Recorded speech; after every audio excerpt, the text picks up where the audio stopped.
Hello everyone, welcome to Ashish Coaching Classes. We have already completed the Parts of Speech series and today we are going to start a new topic that is the most simple one, and that is sentence. Okay, so first of all let me ask you all, what do you mean by sentence? Sentence क्या होता है, वाक्य क्या होता है? ठीक है, तो हम सभी को पता है कि सेंटेंस का मतलब होता है ग्रुप ऑफ वर्ड्स.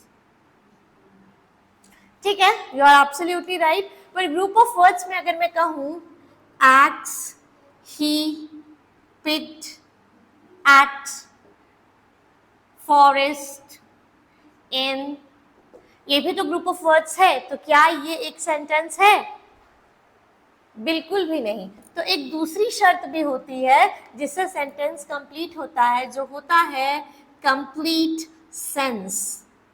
कोई भी ग्रुप ऑफ वर्ड्स जो एक कंप्लीट सेंस, एक कंप्लीट थॉट बताए, उसे ही हम सेंटेंस कहते हैं. जैसे he picked an axe to cut the log. उसने लकड़ी के बड़े से टुकड़े को काटने के लिए एक कुल्हाड़ी उठाई. ये कंप्लीट थॉट दे रहा है हमको कि हम किस चीज के बारे में बात कर रहे हैं. नाउ इसको शॉर्ट में देखें तो सेंटेंस क्या होता है? पहले तो ग्रुप ऑफ वर्ड्स और दूसरा कंप्लीट सेंस. तो हम इसे ऐसे कह सकते हैं, a group of words that conveys a complete sense is known as a sentence. That's it. ठीक है, सिर्फ इतना सा होता है सेंटेंस. पर सेंटेंस पढ़ना क्यों जरूरी है भाई? क्यों मैं बता रही हूँ सेंटेंस? क्योंकि सेंटेंस के बिना वाक्य बोले आप अपने थॉट्स को एक्सप्रेस नहीं कर पाएंगे, और अगर आप अपने थॉट्स को एक्सप्रेस नहीं कर पाएंगे तो आप कम्युनिकेट नहीं कर पाएंगे. अगर आप कम्युनिकेट नहीं कर पाएंगे तो कोई भी भाषा आप कैसे समझेंगे प्रॉपर्ली? ठीक है, तो इसीलिए आज मैं एक छोटा सा पर सिंपल सा टॉपिक लेके आई हूँ जो है सेंटेंस. अब बिना किसी देरी के let's directly move to the types of the sentence. So the very first type of sentence is declarative or assertive. Declarative को ही हम assertive sentence भी कहते हैं. तो basically ये जैसा कि नाम में कह रहा है, ये कुछ declare करता है, कोई declaration देता है, या कोई thought बताता है, या कोई opinion बताता है. कोई भी simple sentence. जैसे I always go to school on time. I always go to school on time. मैं हमेशा स्कूल टाइम से जाती हूँ, जिस भी काम के लिए जाती हूँ. ठीक है, अभी तो मैं पढ़ती नहीं हूँ, पर जिस भी काम के लिए जाती हूँ मैं हमेशा टाइम से जाती हूँ. ठीक है, it is a declaration, a thought, an opinion. ठीक है, तो कोई भी ऐसे सेंटेंसेस जो सिंपली कोई थॉट बताते हैं, किसी चीज़ के बारे में बताते हैं, कोई ओपिनियन बताते हैं, उन्हें हम कहते हैं declarative sentences. Okay, so now coming to the next topic, that is the next kind of sentence is interrogative. Very simple, which ask questions. जो क्वेश्चंस पूछते हैं. ठीक है, इनमें दो बातें आपको याद रखनी है कि ये शुरू होते हैं किसी भी जैसे how, when, what, did, do, ऐसे स्टार्ट हो सकते हैं, और हमेशा एंड होते हैं विद अ क्वेश्चन मार्क. तो जो इंट्रोगेटिव सेंटेंसेस होते हैं वो हमेशा प्रश्न पूछने के काम आते हैं, क्वेश्चन पूछने के काम आते हैं. जैसे did you take her call? क्या तुमने उसका कॉल उठाया था?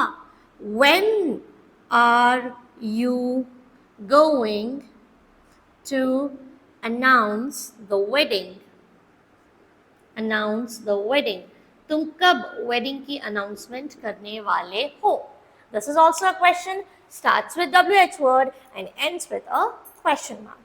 That's it. यही आपका interrogative sentence. अब हम next देखेंगे imperative. Imperative sentences. Imperative sentences क्या होते हैं? तीन चीजें इनके बारे में याद रखेंगे. या तो ये कोई रिक्वेस्ट करने के काम आते हैं, कोई कमांड करने के काम आते हैं, या इंस्ट्रक्शंस देने के काम आते हैं, टू इंस्ट्रक्ट समवन, एंड कोई एडवाइस भी देने के काम आते हैं.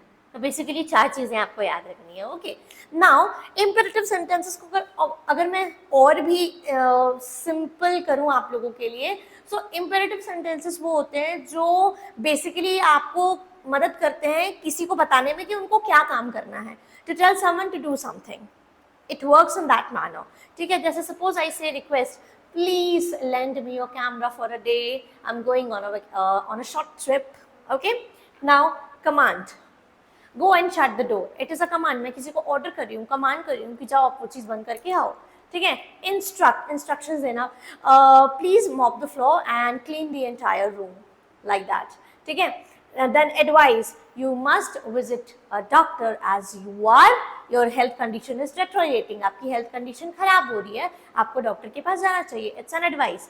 तो ऐसी कोई भी सेंटेंस व्यूअर्स जो रिक्वेस्ट, कमांड, इंस्ट्रक्शन या एडवाइस को दिखाए उसे हम इम्पेरेटिव सेंटेंस कहते हैं. Very very easy to recognize. Okay, now coming to the next one, that is exclamatory sentences. Now these are very easy.